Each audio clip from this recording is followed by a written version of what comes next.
പിന്നെ അതുപോലെ ഒരു മിസ്അണ്ടർസ്റ്റാൻഡിങ്ങിൻ്റെ പുറത്ത് ഒരു ഫ്രണ്ടിനോട് പിണക്കാണോ എന്ന് ചോദിച്ചാൽ ആൾ കുറച്ച് ദിവസം പിണങ്ങിയിരുന്നു. അപ്പോൾ അങ്ങനെ മിണ്ടണമെന്നും എനിക്കില്ല. കാരണം ഞാൻ സോറി പറഞ്ഞിട്ടുണ്ടായിരുന്നു. കാരണം എൻ്റെ ഭാഗത്ത് തെറ്റുണ്ടായിരുന്നു. ഞാനത് എന്ത് പറയാനതിൽ പോട്ടെ, എൻ്റെ ഭാഗത്ത് മിസ്റ്റേക്കായിരുന്നു. ഞാൻ ചോദിക്കേണ്ടത് അവളോടായിരുന്നു. പക്ഷേങ്കിൽ ചോദിച്ചതും പറഞ്ഞതും അവളുടെ ഫ്രണ്ടിനോടായിപ്പോയി. അതവിടെ പറയേണ്ടിയിരുന്നില്ല എന്ന് പിന്നീട് ആലോചിച്ചപ്പോഴാണ് തോന്നിയത്. അപ്പോഴേക്കും ആളെന്താക്കി, ആൾ എല്ലാം എൻ്റെ തലയ്ക്ക് വെച്ചു. അതതിനേക്കാളും കോമഡി ആയിപ്പോയി. അപ്പോൾ എനിക്കത് വല്ലാണ്ട് ഇതായിപ്പോയി. കാരണം നമ്മൾ കുറേ ഗ്യാങ്ങായിരുന്നു, ഒരു 10-25 പേര്, 20 പേര് എങ്ങാണ്ടുണ്ടെന്നുണ്ട്. ഒരു ഗ്യാങ് പോലെയായിരുന്നു. അപ്പോൾ അവരെല്ലാം മിസ്അണ്ടർസ്റ്റാൻഡിങ് എന്നെ ചെയ്തു. പിന്നെ എന്തായാലും എൻ്റെ പേരിൽ വന്നതല്ലേ, ഇരുന്നോട്ടെ ഞാൻ വിചാരിച്ചു.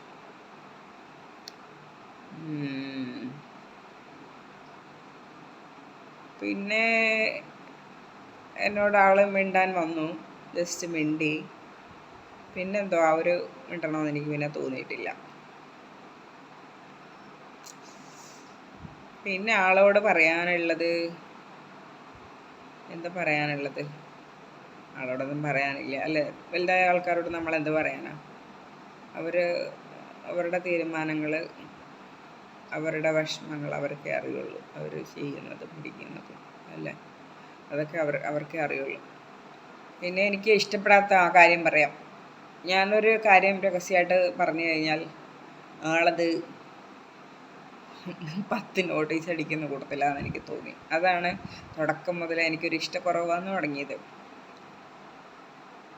ഞാൻ പേഴ്സണലി പറഞ്ഞൊരു കാര്യം ആളത് എൻ്റെ പെർമിഷൻ ഇല്ലാണ്ട് പറഞ്ഞു. അതിന് ആവശ്യം വരുന്നില്ലല്ലോ.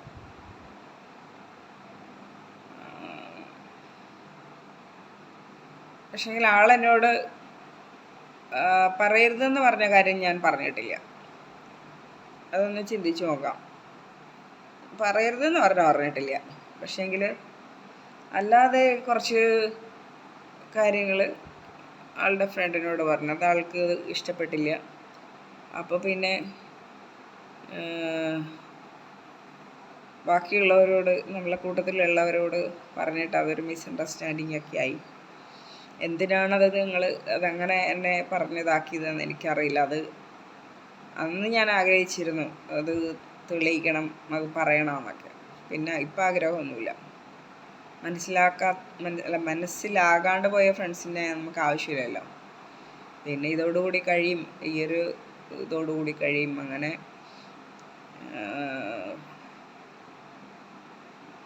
അവരോടും മിണ്ടണമെന്നൊന്നുമില്ല. വല്ലപ്പോഴും എനിക്കൊരു ഹായ് ബൈ കാണുമ്പോൾ ഉള്ള മിണ്ടലേ ഉള്ളൂ. മിണ്ടാണ്ടിരിക്കാനുള്ള ദേഷ്യവും വൈരാഗ്യവും ഒന്നുമില്ല. ആൾ ആക്ച്വലി പാവാണ്, സ്നേഹമാണ് എല്ലാവരോടും. പക്ഷെ എനിക്കൊരു ഹെൽപ്പ് ചെയ്തില്ല. കാരണം എനിക്കൊരു എക്സാം സമയത്ത് എനിക്കറിയില്ല എന്താ ചെയ്യണമെന്ന്. അപ്പോൾ ഓടി നടന്ന് ചെയ്തതൊക്കെ എൻ്റെ ബെസ്റ്റിയാണ്. അപ്പോൾ ചെയ്യേണ്ടത് ഇയാളാണ്, പക്ഷെ ഇയാൾ ചെയ്തതേയില്ല. എൻ്റെ സ്റ്റേജ് അറിഞ്ഞിട്ട് കൂടി ആൾ എനിക്ക് ചെയ്തില്ല. ഹെൽപ്പ് ചെയ്യാന്ന് വെച്ചാൽ അതിൻ്റെ കുറേ ഫോമും കാര്യങ്ങളും ഒക്കെ ഉണ്ട്. അപ്പം അത് ആളുടെ ഡ്യൂട്ടിയാണ് ചെയ്യേണ്ടത്.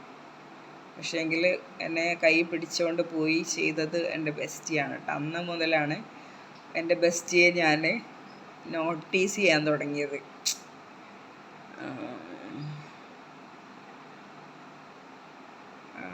മറ്റേ ആള് പാവാണ്, പക്ഷെങ്കിൽ വേറൊരു സ്വഭാവം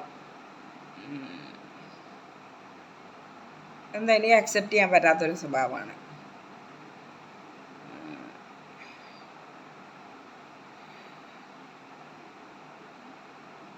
പിന്നെ ഇനിയിപ്പം ഞാൻ വേറൊന്നും പറയുന്നൊന്നുമില്ല.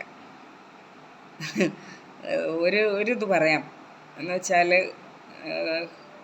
നമ്മൾ ചെറുതിൽ നമ്മൾ രണ്ട് ഫ്രണ്ട്സ് ചേർന്നിട്ട് എന്തെങ്കിലും തെറ്റ് ചെയ്യുമ്പോൾ മറ്റേ ആളായിരിക്കും തെറ്റ് ചെയ്യുന്നത്. എന്നിട്ട് അടി കിട്ടാറാകുമ്പം പറയും ഞാനല്ല അവളാ ചെയ്തതെന്ന് പറയില്ല. ആ ഒരു ക്യാരക്ടറുണ്ട് ഇയാൾക്ക്. ആ ഒരു ക്യാരക്ടർ മാറ്റുന്നത് നല്ലതായിരിക്കാം. സ്വന്തം നമ്മൾ തെറ്റ് ചെയ്തിട്ടുണ്ടെങ്കിൽ അത് നമ്മളാണെന്ന് തന്നെ പറയാൻ ശ്രമിക്കണം. അത് മറ്റേ ആളെ തലയിൽ അടിച്ചു വയ്ക്കുന്ന സ്വഭാവം മാറ്റണം. ഞാൻ തിരുത്താൻ പോയിട്ടില്ല, ഓക്കെ നെവർ, അങ്ങനെയാണെങ്കിൽ അങ്ങനെ ഇരുന്നോട്ടെ എന്ന് വിചാരിച്ചു. പിന്നെ ഇനിയിപ്പോൾ കാണാനൊന്നും പോകുന്നില്ല. വഴിയിലൊക്കെ വെച്ച് കണ്ടാൽ വേണ്ടുന്നതിനോടൊക്കെ പ്രശ്നമൊന്നുമില്ല. പക്ഷേങ്കിൽ ബെസ്റ്റ് അല്ല.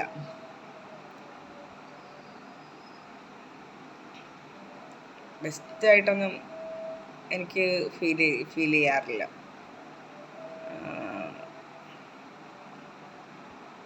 കണ്ടാൽ വേണ്ടും വഴക്കും നമ്മളെന്തിനാ വഴക്കും ബഹളം, അതിനൊന്നുമില്ല. വഴക്കുള്ളത് 2 ടീമിനോടേ ഉള്ളു. ഞാൻ പറഞ്ഞില്ല ഔട്ട് സൈഡിൽ നിന്ന് 2 എണ്ണം.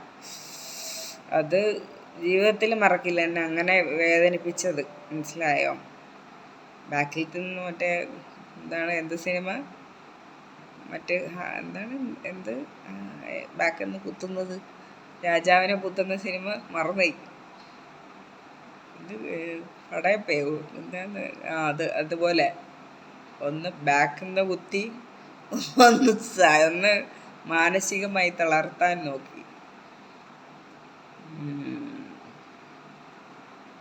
അങ്ങനെയൊന്നും ചെയ്തിട്ടൊന്നുമില്ല കേട്ടോ.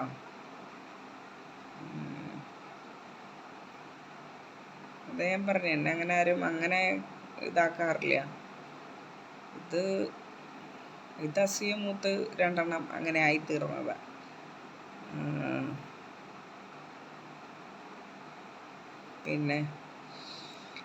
പിന്നെ വേറെന്താ, ഇതൊക്കെ പറയണമെന്ന് തോന്നി. നമ്മൾ ചത്തുപോയാൽ നിങ്ങളൊക്കെ അറിയാണ്ട് പോവില്ലേ നമ്മുടെ മനസ്സിലുള്ളത്, അതുകൊണ്ട് പറയാമെന്ന് വെച്ചു.